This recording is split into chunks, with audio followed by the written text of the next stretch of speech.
In this forum, known as Cheating Story Lab, you'll find the backstory behind every act of betrayal. If you've ever had someone you care about alter the narrative to cast you as the antagonist, share your experience in the comments below.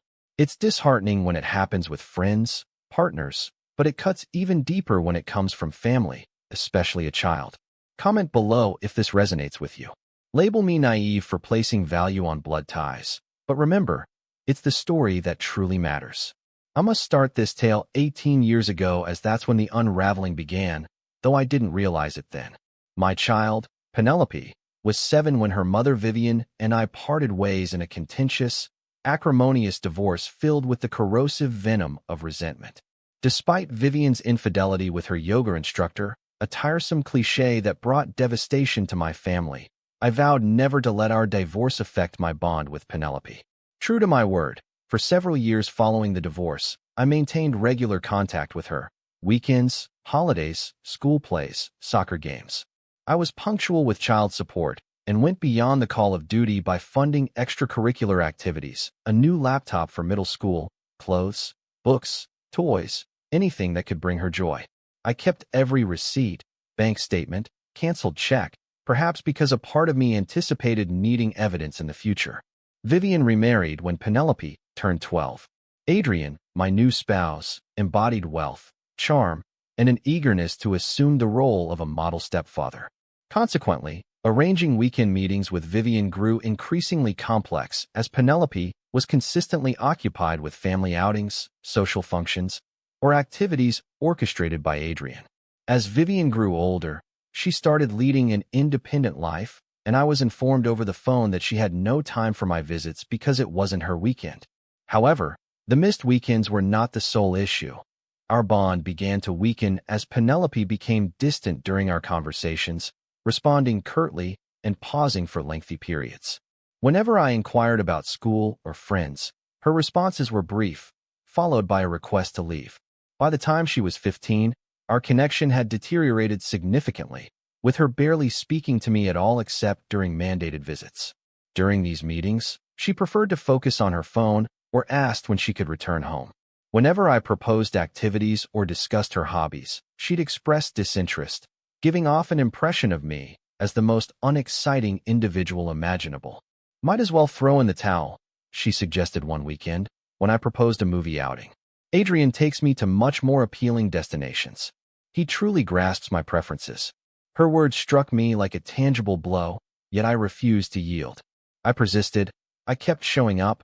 I continued paying child support and meeting her expenses, holding on to the belief that one day she'd recognize my unwavering affection for her and our relationship.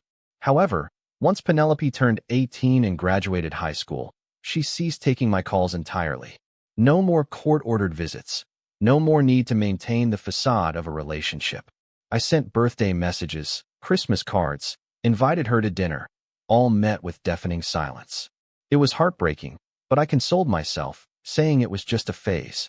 Perhaps young adults need space to discover themselves. Perhaps, as she matured and gained life experiences, she might understand that I wasn't the antagonist she had been led to perceive.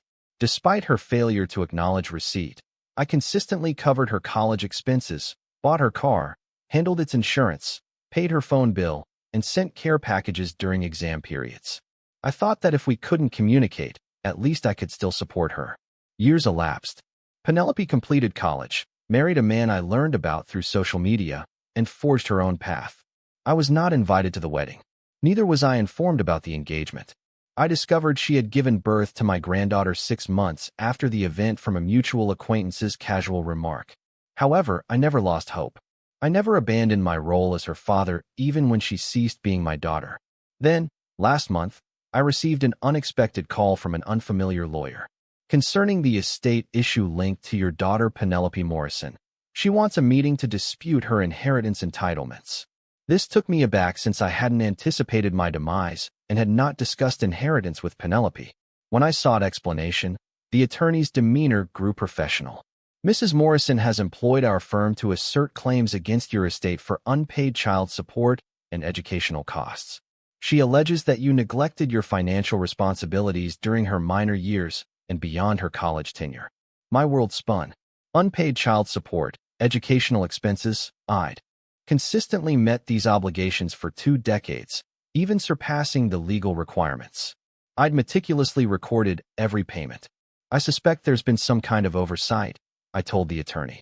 I possess records detailing all payments I've ever made. Mrs. Morrison claims to have records as well.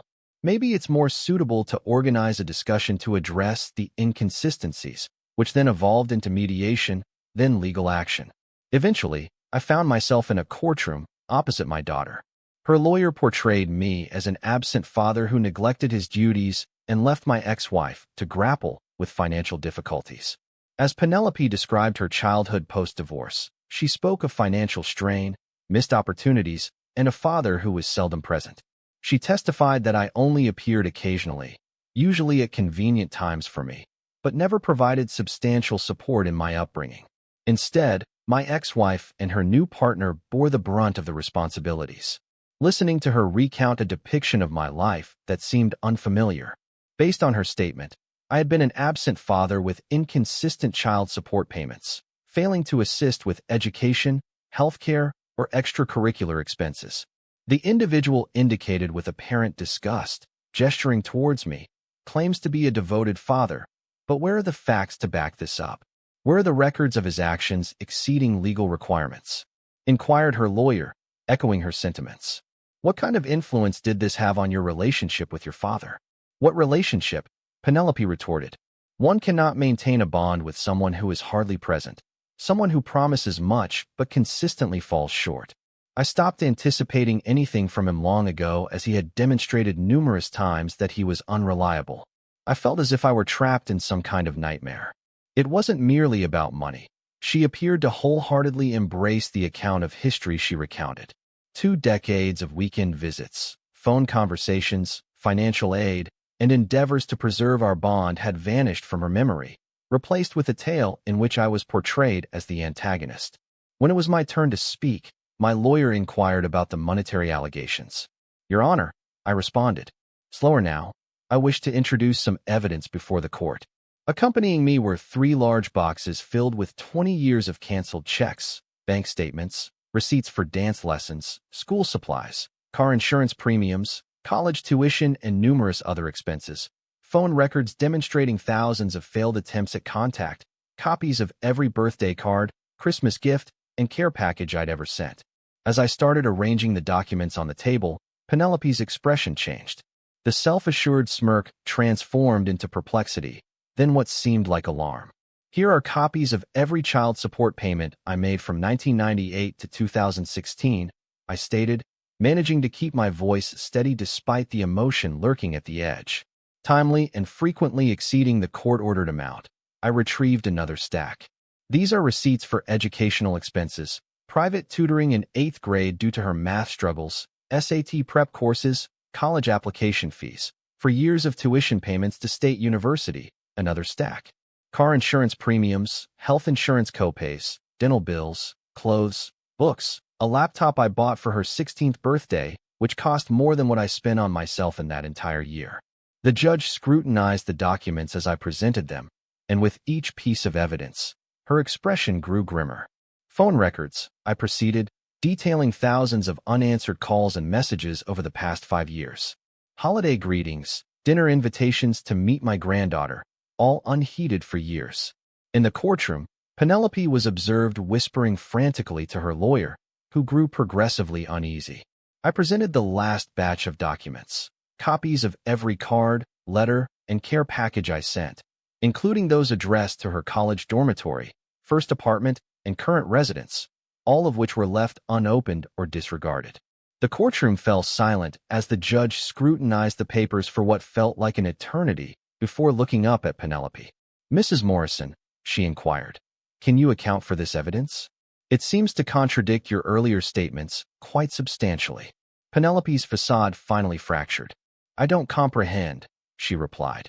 My mother told me he never paid anything. She said he didn't care about me. The judge then added, these records indicate that your father paid more than $40,000 over the required child support amount during your minor years. In his later years, he unwaveringly supplied financial assistance, even though there was no legal compulsion. I witnessed my daughter's life's framework crumble before my eyes. The beliefs she had nurtured during her adult life, the justified fury, the righteous rage, the conviction that she had been forsaken and neglected, all fell apart when confronted with 20 years of corroborated proof. Mrs. Morrison, the judge stated in a softer tone, I am dismissing your allegations with prejudice. Besides lacking substantiation, the evidence presented by your father implies that you either intentionally misled the court or have been significantly misinformed about your case's specifics. After the trial, Penelope found me in the corridor outside the courtroom. She seemed smaller, more youthful, like the child I remembered from before everything took a turn for the worse. Dad? She said, marking the first time she had addressed me by that name in over 10 years. I must clarify the events. My daughter was informed you deserted us, never provided financial support, didn't care, and had no interest in our lives. Upon closely observing my daughter, I realized she too had been a casualty in this situation like myself, having been led to believe a meticulously crafted falsehood for so long that it seemed genuine to her. I have consistently made efforts, I told her. I have continually loved you, and over the past 20 years, I've accumulated proof of this. We conversed for 2 hours in a courthouse hallway. I presented more evidence such as documents, photos, letters I had preserved, but chose not to send because I wasn't sure if she would read them. Gradually, she started comprehending the true account of what transpired. It was revealed that Vivian had been seizing my letters and gifts for years. She led Penelope to believe that my child support payments were court-ordered minimums that were irregularly received. She rewrote our entire history, transforming me into a villain and herself into a heroic single mother who endured the challenge of raising a daughter single-handedly. The inheritance she sought was not about the money she believed she was owed. It was about avenging someone she was taught to view as an absent father who had marred her childhood. 3 months later, Penelope and I are gradually mending our relationship. It's not simple. 2 decades of strain doesn't vanish in a heartbeat. Yet, for the first time in decades, there's a glimmer of hope. She's severed all ties with her mother completely. She's filed for divorce from her husband, who apparently supported the lawsuit as a means to secure funds for their struggling business. And she's asked if I'd care to meet my granddaughter. Sometimes, those we trust the most are capable of the greatest betrayals. However, sometimes, truth can endure even the most intricate deceptions. Should this tale leave you equally astounded as it did me, consider subscribing and clicking the bell for notifications. Such narratives require sharing, and your backing is invaluable. Thank you for tuning in.